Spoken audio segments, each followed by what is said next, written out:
ప్రణయ్ ప్రతిపాదించిన research project కొద్ది ఆలస్యంగా మొదలైంది. అతను 3-4 సార్లు విదేశాలకి టూర్ వెళ్లటం వల్ల ఆ ఆలస్యం జరిగింది. ఓ 6 నెలల పాటు కదలకుండా ఇక్కడే ఉండాలి, అప్పుడు గాని అన్నీ ఒక గాడిలో పడవు అనుకున్నాడు వైజాగ్ తిరిగి వచ్చాక ప్రణయ్. అతడు వచ్చిన తర్వాత ఇంకో సైంటిస్ట్ కుమార్, ఇది మీకు ఇంట్రెస్టింగ్గా ఉంటాయని చూపిస్తున్నాను అని కొన్ని కాగితాలు అందించాడు. ఆ కాగితాలను అధ్యయనం చేసి Pranay, I am not sure, but I think you have a very promising precursor for a new antibiotic here, అన్నాడు. That's what I thought, అన్నాడు కుమార్. అది నా లైన్ కాదు కాబట్టి మీకు గొప్ప చెప్దాం అనుకుంటున్నాను. But where did you get these? ఆసక్తిగా అడిగాడు ప్రణయ్. నిజానికి ఇది మనకి సంబంధించిన వర్క్ కాదు. ఎవరో కాలేజీ స్టూడెంట్స్ ప్రాజెక్ట్ వర్క్ చేస్తూ ఎనాలిసిస్ చేసి ఇవ్వమని రిక్వెస్ట్ చేశారు. తెలిసిన ఆయన ద్వారా అడిగారు కదా అని బబ్లైజ్ చేశాం. కుమార్ సెలవు తీసుకుంటూ చెప్పాడు. మీకు ఇంట్రెస్ట్ ఉందంటే మొత్తం మెటీరియల్ మీకు పంపిస్తాను. థ్యాంక్ యూ అన్నాడు ప్రణయ్. జీవితాన్ని మార్చే ఆ సాయం చేసిన కుమార్కి అలా చిన్న పదంతో కృతజ్ఞత చెప్పడం చాలా తక్కువ అని ప్రణయ్కి తెలియదు. కుమార్ నుండి మరిన్ని వివరాలు తెప్పించుకుని ప్రణయ్ ఆసక్తిగా చూశాడు. ఆ రాత్రి కుమార్కి ఫోన్ చేశాడు. Kumar, that is really unbelievable. Morning నేను ప్రీకర్సర్ గురించి చెప్పాను కదా, ఆ శాంపిల్స్ నుంచి ఐసోలేట్ చేసిన పదార్థాలని కెమికల్గా సరిగ్గా మార్చగలిగితే ఓ కొత్త సెమీ సింథటిక్ యాంటీబయోటిక్ లభించే అవకాశం ఉంది అని నాకు బలంగా అనిపిస్తున్నది. I thank you and appreciate your sharp thinking అన్నాడు. ఆ తర్వాత వాళ్ళ మధ్య సంభాషణ ఇంకో 1/2 గంట నడిచింది. ప్రొఫెసర్ని కలిసి చిత్ర తిరిగి వచ్చేంత వరకు ముళ్లపైన కూర్చున్నట్టు గడిపింది కావ్య. అరగంట తర్వాత చిత్ర వచ్చింది. మొహం చాలా గంభీరంగా ఉంది. వచ్చి ప్రాజెక్టు గురించి తాము రాసుకున్న నోట్స్ తిరిగేయసాగింది. 5 నిమిషాలు, 10 నిమిషాలు, 1/2 గంట చిత్ర నోరు విప్పలేదు. ఏమైందో అన్న ఆసక్తి చంపుకోలేక కావ్య, ఏమైంది చిత్ర అడిగింది. నాకు మూడ్ సరిగ్గా లేదు, ప్లీజ్ అంది చిత్ర. నే గోవరిట్, మాట్లాడకు అని రష్యన్లో చిత్ర పలికిన విధానానికి కావ్య పక్కున నవ్వింది. చిత్ర చుబుకం పట్టి, మా తల్లివి గదు, ఏమైందో చెప్పు అంది. అదేనమ్మా, మా మూడ్ బాగోలేకపోయినా మేం మాట్లాడాలి, కబుర్లు చెప్పాలి. తమరి మూడ్ బాగుండకపోతే మేం పిన్ డ్రాప్ సైలెన్స్ అయిపోవాలి. బాగుంది.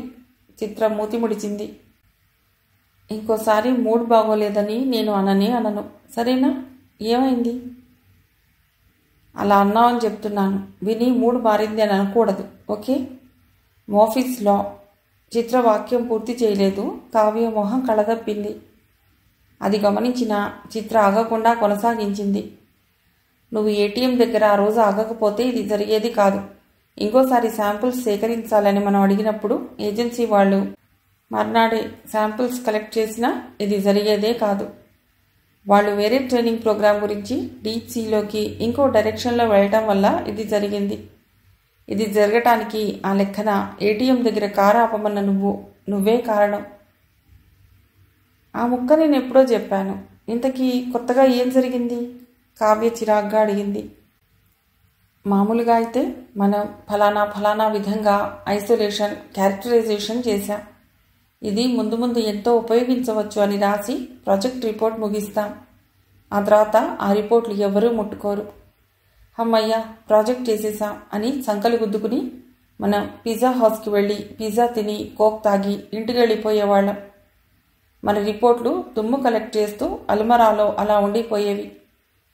కానీ ఇప్పుడు సీన్ మారింది. కొత్తగా తీసిన ఆ శాంపుల్స్లో నావల్ బయో యాక్టివ్ మెటీరియల్ బయటపడ్డాయిట. వాటిని సింథటిక్ యాంటీబయాటిక్స్ తయారు చేయడానికి ఉపయోగించే అవకాశం ఉందిట. అందుకనే ఆ రీసెర్చ్ ల్యాబ్ వాళ్ళు ఈ పరిశోధనల్ని ఇంకా ముందుకు తీసుకుపోయే ప్రయత్నంలో ఉన్నారట. అంటే మన ప్రాజెక్ట్ అల్లాటప్ప ప్రాజెక్ట్ కాదన్నమాట. మన రిపోర్ట్లలో ఉన్నది ఎప్పటికైనా పాఠ్యాంశంగా మారే అవకాశం ఉందన్నమాట. నిజమా? సంభ్రమంగా అడిగింది కావ్య. నిజం. దీనికి కారణం నువ్వు తెలుసా? కావ్యని 2 చేతులతో చుట్టి చిత్ర అంది. వి సుమ సష్లి అంది కావ్య. కావ్య మొహం వెలిగిపోతున్నది. అంటే ఆర్ యు క్రేజీ అని అర్థం. బోడిగుండికి మోకాలికి ముడిపెట్టడం ప్లస్ నీ పిచ్చి కాకపోతే నేను కారు ఆపమనటానికి ఇప్పుడు ఈ శాంపిల్స్ ఆ రీసెర్చ్ ల్యాబ్ వాళ్ళకి ఉపయోగపడేటట్లు ఉండటానికి ఏమన్నా సంబంధం ఉందా చెప్పు. చిత్ర పక్కపక్క నవ్వింది. ఇప్పుడు దారిలోకి వచ్చావు కావ్య. నేను కారు ఆపమన్నాను, శాంపిల్స్ ఉన్న బ్యాగ్ పోయింది, మోఫీస్లో అని అప్పుడు అన్నాం. ఇప్పుడేమో ఒకదానికి ఒకటి సంబంధం లేదంటున్నావు. ఉంటే రెండు చోట్ల సంబంధం ఉండాలి కదా. అయినా నేను సగమే చెప్పాను. ఇంతకంటే అద్భుతమైన న్యూస్ ఇంకా ఉంది. సస్పెన్స్ కోసం అని చిత్ర ఆగింది. ఏమిటా న్యూస్? ఆత్రంగా అడిగింది కావ్య. మోఫీస్లోని మర్చిపోతానని ప్రామిస్ చేస్తే చెప్తాను, చెయ్యి చాచి అంది చిత్ర. ప్రామిస్. నువ్వు నిజంగా అలాంటి న్యూస్ చెప్తే మర్చిపోతాను. ఇంతకీ ఏమిటా అద్భుతమైన న్యూస్? ప్లీజ్ చెప్పు. ఆ ల్యాబ్ వాళ్ళు ఎలాగో రీసెర్చ్ ట్రైనీలని తీసుకుందాం అనుకుంటున్నారట. పాపం ఎవరో వీళ్ళు ప్రాజెక్టు కోసం కష్టపడ్డారు. మంచి స్టూడెంట్స్ లాగానే ఉన్నారు. చిన్న ఇంటర్వ్యూ చేసి ఉద్యోగంలోకి తీసుకుందాం అనుకుంటున్నారట. మనం ఇంకోసారి వైజాగ్ వెళ్ళాలి. ఇంటర్వ్యూ వచ్చే వారమే. కావ్య ఆలోచనలో పడింది. నిజానికి ఆమెకి రీసెర్చ్ చేయాలని ఉండేది. రీసెర్చ్కి ఉపయోగించే జూనియర్ రీసెర్చ్ ఫెలో ఎగ్జామ్ రాద్దామని అనుకుంది. అయితే ప్రణయ్ ఎపిసోడ్ జరిగాక ఆమెకి రీసెర్చ్ పైన కూడా ఇంట్రెస్ట్ పోయింది. ఇప్పుడు అనుకోకుండా ఇండస్ట్రియల్ రీసెర్చ్ చేసే అవకాశం వచ్చేసరికి ఆనందంగా ఉంది. 1-2 ఏళ్లు పనిచేసి నచ్చకపోతే అప్పుడు జేఆర్ఎఫ్ ఎగ్జామ్ రాయవచ్చు అనుకుంది కావ్య. సెక్యూరిటీ దగ్గర పాస్ తీసుకుని రీసెర్చ్ ల్యాబ్లో అడుగుపెట్టారు చిత్ర, కావ్య. ముందున్న గార్డెన్ బాగుంది, ల్యాండ్స్కేపింగ్ బాగుంది, బిల్డింగ్స్ కూడా బాగున్నాయి. చిత్ర చెప్పుకుపోసాగింది. నాకు అసలే నర్వస్గా ఉంది. నువ్వు ఆ రన్నింగ్ కామెంటరీ ఆపుతావా అంది కావ్య. నా నర్వస్నెస్ దాచుకోవటానికే ఇలా కామెంట్ ఇస్తున్నాను కావ్య అంది చిత్ర. ఇద్దరూ నవ్వుకున్నారు. ఇంటర్వ్యూ ఎవరు చేస్తారో డిపార్ట్మెంట్కి వెడితే తెలుస్తుందిట చిత్ర అంది. వెళ్ళగానే తెలిసింది డాక్టర్ ప్రణయ్ ఇంటర్వ్యూ చేస్తాడని. కావ్యకి కళ్ళు తిరుగుతున్నట్టు అనిపించింది. ఏ చిత్ర, నిజమేనా? పక్కనున్న కుర్చీలో కూలబడింది. ప్రణయ్ ఇక జీవితంలో కనబడడు అనుకున్న ప్రణయ్. ఒకసారి కనబడితే చాలా పెద్ద పొరపాటు చేశాను, నన్ను క్షమించమని ప్రాధేయపడాలి అని ప్రతిరోజు అనుకుంటున్న ప్రణయ్. ప్రణయ్ నా అభిప్రాయంలో ఈయన ఇంకో ప్రణయ్ అయ్యుంటాడు అంది చిత్ర. ఎందుకంటే ఒరిజినల్ శాల్తీ అమెరికాలో ఉన్నాడని చెప్పారు కదా. ఆ ప్రణయ్ ఈ ప్రణయ్ ఒకరే అని కొంచెం సేపట్లో తెలిసింది. నాకు కిరిబిక్కిరిగా ఉంది, ఊపిరాడనట్లుంది. 2 నిమిషాలు బయటికెళ్ళి వస్తాను అంది కావ్య. చిత్ర చెప్పేది వినకుండా విసవిసా బయటికి నడిచింది. చిన్న సైజ్ ఫౌంటైన్ చుట్టూ క్రాటన్స్ అందమైన డిజైన్లో అమర్చారు. ఎత్తుకి ఎగిరి అన్ని పక్కలకి విస్తరించి జల్లుగా పడుతున్న నీటిని చూస్తూ నిలబడింది కావ్య. ప్రణయ్ని కలవగానే క్షమించమని అడగాలి. అతని కోపం తగ్గకపోవచ్చు, మెత్తబడకపోవచ్చు. అతడు అలా ఉన్నా ఇంకోసారి క్షమాపణ అడిగి బయటపడాలి. అంతకన్నా ఏం చేయగలదు? తన పైన కోపంతో అతడు ఉద్యోగం ఇవ్వకపోయినా పర్వాలేదు, అతడికి ముఖాముఖి క్షమాపణ చెప్పే అవకాశం దొరుకుతున్నది అని విరక్తిగా అనుకున్నది కావ్య. కావ్యారా, ఇద్దరిని ఒకేసారి రమ్మన్నారు. చిత్ర వచ్చి చెప్పింది. ప్రణయ్ బాబుని ఎదుర్కోవాలి అంటే నాకు చాలా నర్వస్గా ఉంది. అతడిని బద్నాం చేసింది నేను, నలుగురిలో అన్యాయంగా అతడి పరువు తీసింది నేను. నాకుండాలి కానీ నీకెందుకు భయం?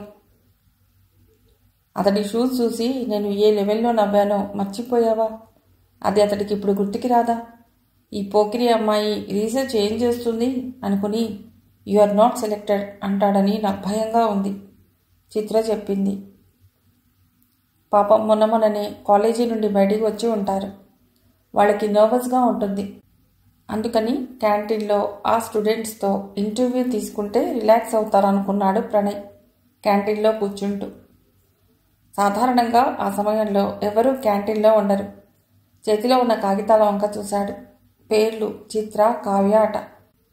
వాళ్ళు 10 అడుగుల దూరంలో ఉండగానే ఎవరు చిత్ర, ఎవరు కావ్య అయి ఉంటారో తను గెస్ చేయగలుగుతాడా అని తనకి తానే ఓ పజిల్ ఇచ్చుకున్నాడు. టీపాయ్ అందుకుని కప్పులో టీ పోసుకున్నాడు. అతడు కప్పు నోటికి చేర్చాడో లేదో వాళ్ళు వస్తున్న సవ్వడయింది.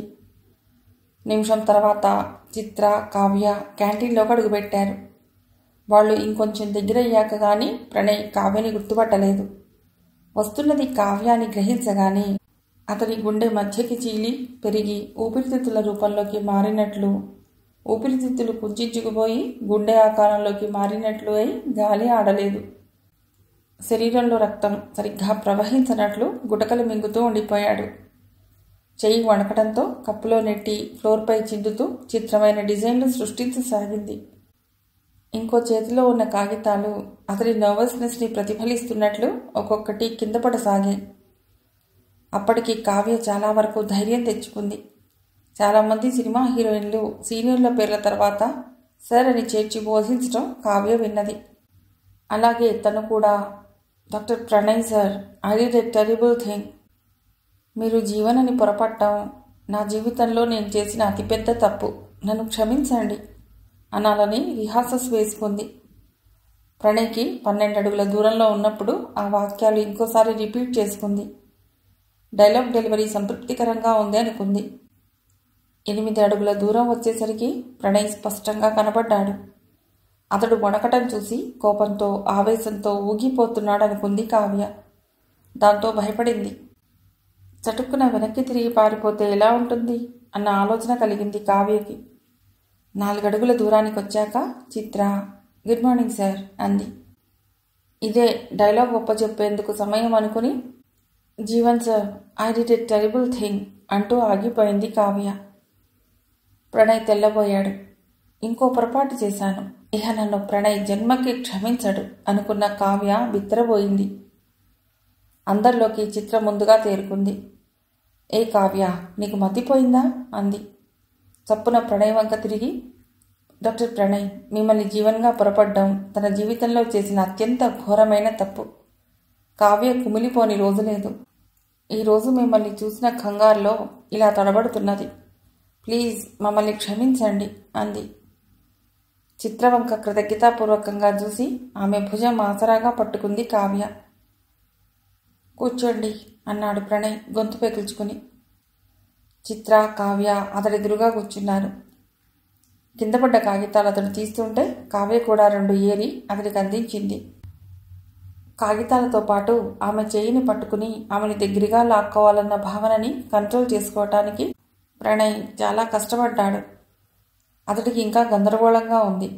నిన్నటి వరకు ఈ అమ్మాయి తనని అసహ్యించుకుంటుందేమో అని భయపడ్డాడు. ఇప్పుడు ఆ భయం లేదు. తను కలలు కన్నట్లుగా ఈ అమ్మాయి పేరేమిటి? కావ్య. అవును, ఎంత మంచి పేరు. తను కలలు కన్నట్టు ఈ కావ్యకి ఇకపై తనపైన ప్రేమ కలుగుతుందా, లేక ఆల్రెడీ ఈ కావ్య ఎవరికో మనసు ఇచ్చేసిందా? ఆ ఊహకే అతడి గుండె పేలటానికి సిద్ధమైంది. అసలు కావ్యకి పెళ్ళైపోయిందేమో, ఎలా కనుక్కోవాలి? ఏ ప్రశ్నతో ఇంటర్వ్యూ మొదలెట్టాలి? మిస్ చిత్ర, మీరు ఎప్పుడొచ్చారు? గజిబిజి ఆలోచనలతో ఉన్న ప్రణయ్ బుర్రకి అంతకన్నా ఇంకో ప్రశ్న తోచలేదు. నిన్న. రైట్. మిసెస్ కావ్య, మీరు? ఊపిరి బిగబట్టి సమాధానం కోసం ఎదురు చూశాడు ప్రణయ్. చిత్రకి నవ్వొచ్చింది. కావ్యకి కోపం వచ్చి, నేనేమన్నా పెళ్ళైన ఆంటీలాగా కనబడుతున్నానా అన్న ఆలోచన కావ్యకి కోపం తెప్పిస్తే ప్రణయ్ ఆలోచన పసిగట్టడంతో చిత్రకి నవ్వొచ్చింది. డాక్టర్ ప్రణయ్, తను మిస్ కావ్య అని సరిచేసింది. ప్రణయ్ మొహం వెలిగిపోయింది. అతడి మొహంలో మార్పు ప్రస్ఫుటంగా కనబడింది. ఎగిరి గెంతాలన్న ఊహని ఎంత కష్టపడి కంట్రోల్ చేసుకున్నాడో. యాహూ అని అరవకుండా ఉండటానికి అంతకంటే ఇంకా కష్టపడ్డాడు. ఆ మార్పులన్నీ క్షుణ్ణంగా పసిగట్టింది చిత్ర.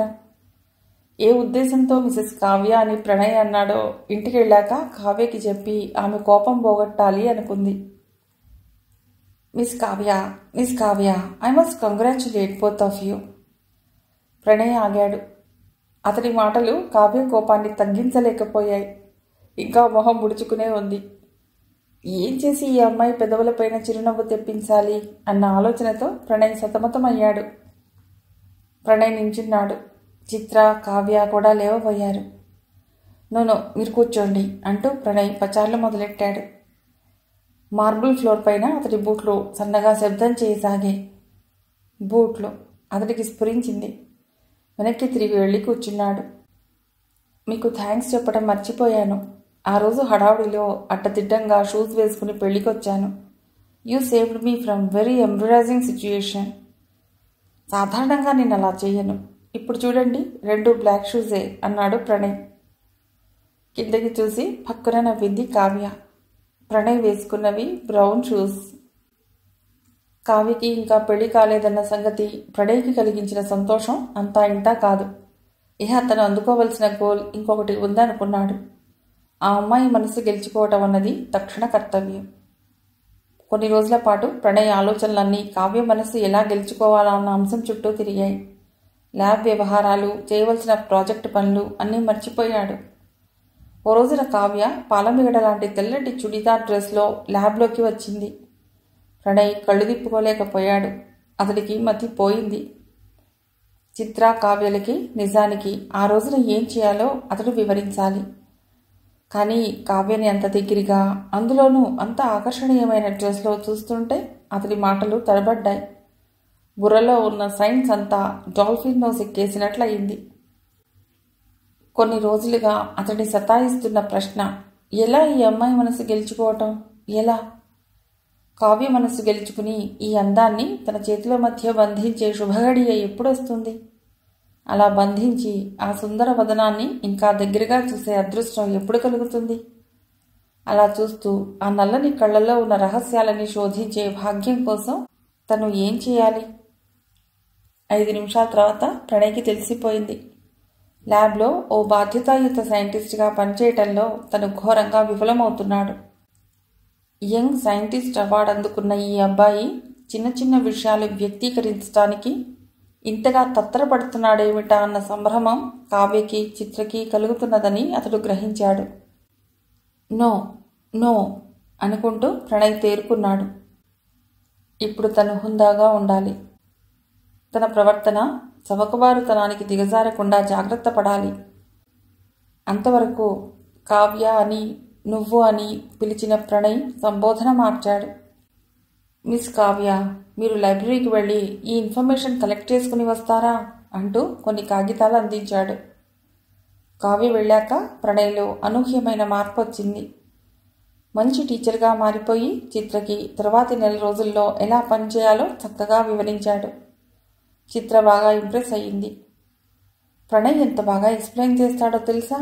కాలేజీలో 2 ఏళ్లు చదివిన అర్థం కాని విషయాలు అతడు ఇట్టే బుర్రలో నాటుకునేటట్లు చెప్పాడు.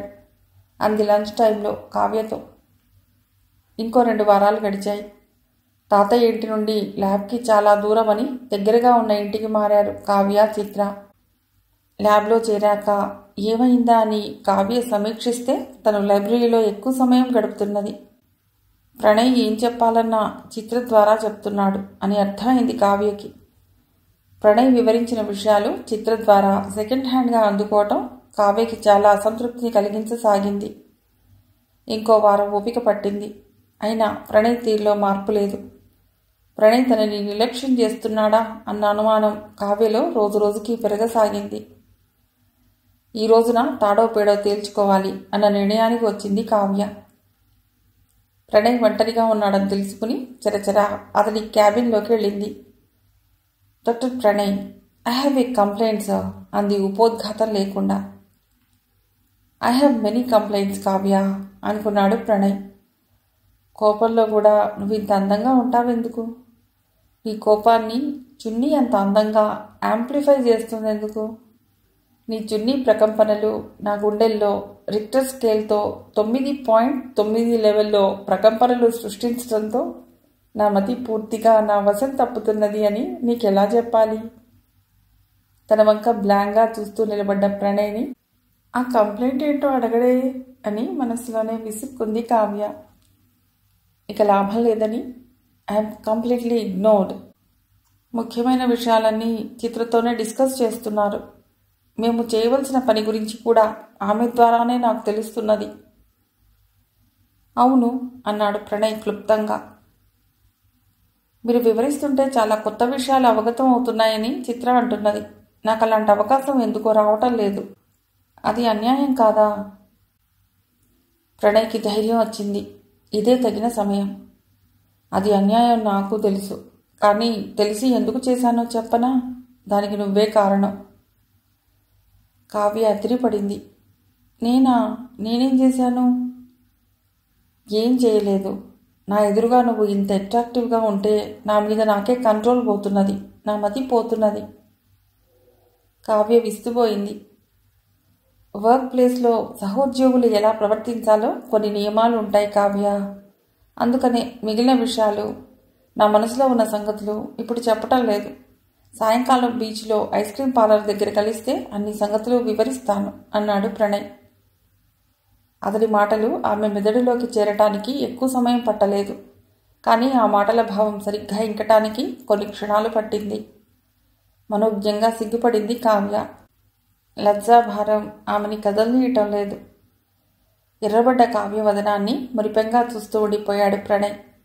ఆ ఎరుపు తన ప్రేమని అంగీకరిస్తూ కావ్య ఊపిన పచ్చజెండాలాగా తోచిందతడికి. నియమాలని ఖాతరు చేయకూడని పరిస్థితులు కొన్ని ఉంటాయనుకుని కావ్యని సమీపించాడు ప్రణయ్. ఆమె చేతిని అందుకున్నాడు.